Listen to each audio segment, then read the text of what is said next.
भारत का इतिहास अपने भीतर अनगिनत कहानियां समेटे बैठा है, लेकिन कुछ कहानियां ऐसी भी हैं जो इतिहास की किताबों में नहीं, बल्कि लोगों की जुबान पर जीवित रहती हैं। ऐसी ही एक रहस्यमयी कहानी जुड़ी है एक ऐसे मुगल बादशाह से जिसे दुनिया ताजमहल के कारण प्यार और वफादारी का देवता मानती है। लेकिन उन्हीं शाहजहां पर ये आरोप भी लगाए गए कि उन्होंने अपनी ही बेटी जहां आरा बेगम से हद से ज्यादा प्रेम किया। यहाँ तक कि उस प्रेम की सीमाएं एक बाप बेटी के रिश्ते को लांघ गई। कहा जाता है कि जहां आरा बेहद खूबसूरत थीं और शाहजहां उन्हें पागलों की तरह चाहता था। मुमताज की मौत के बाद शाहजहां पूरी तरह टूट गया था और उस खालीपन को भरने का जिम्मा जहां आरा ने लिया। वह न सिर्फ पिता की सेवा करती थीं, बल्कि दरबार के प्रशासन में भी महत्वपूर्ण भूमिका निभाती थीं।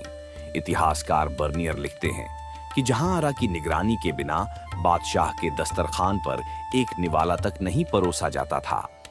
हर चीज उनकी मर्जी से होती थी। उसी दौर के कुछ दरबारी कहते हैं कि शाहजहां अपनी बेटी से इस हद तक जुड़ गए थे कि उसे किसी और के करीब आते देख पागल हो जाते थे।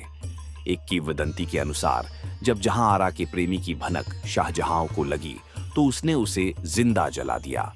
यह घटना इतिहास की पुस्तकों में दर्ज नहीं, लेकिन दरबार की फुसफुसाहटों में सदियों से जिंदा है। जहां आरा ताउम्र कुंवारी रहीं। क्यों? क्या सच में उन्हें अपने स्तर का कोई व्यक्ति नहीं मिला, या फिर शाहजहां ने ही उन्हें किसी और से जुड़ने नहीं दिया? कुछ इतिहासकार मानते हैं कि यह प्रेम एक तरफा नहीं था, बल्कि भावनाओं की उलझन में डूबी हुई एक रहस्यमयी सच्चाई थी।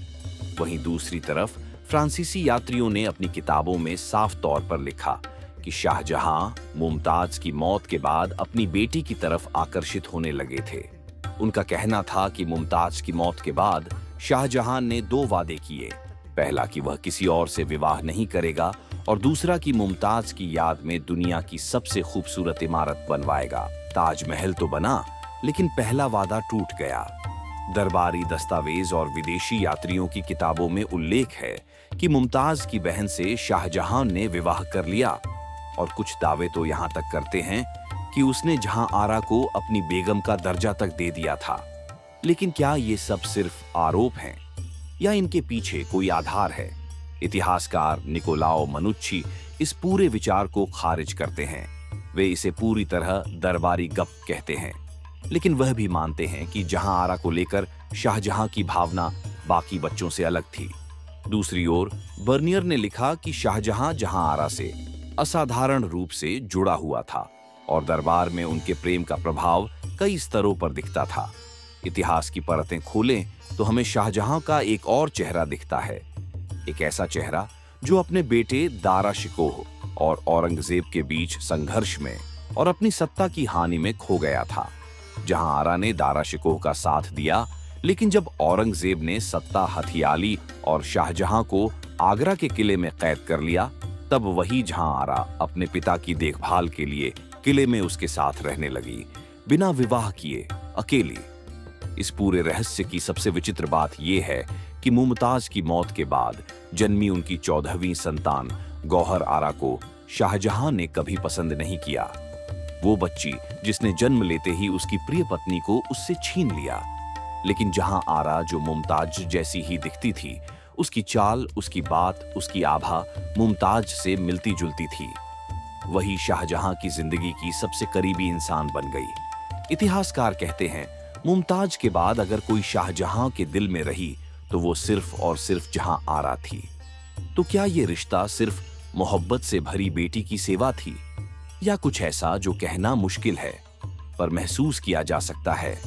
ताजमहल, जिसे दुनिया मोहब्बत की मिसाल मानती है, क्या वो एक पवित्र प्रेम का प्रतीक है, या एक ऐसे अपराध की परछाई जिसे इतिहास ने छुपाने की पूरी कोशिश की? सच क्या है, ये आज भी विवाद का विषय है, लेकिन जो दस्तावेज और यात्रियों के शब्द कहते हैं वो आपको सोचने पर मजबूर जरूर कर देंगे।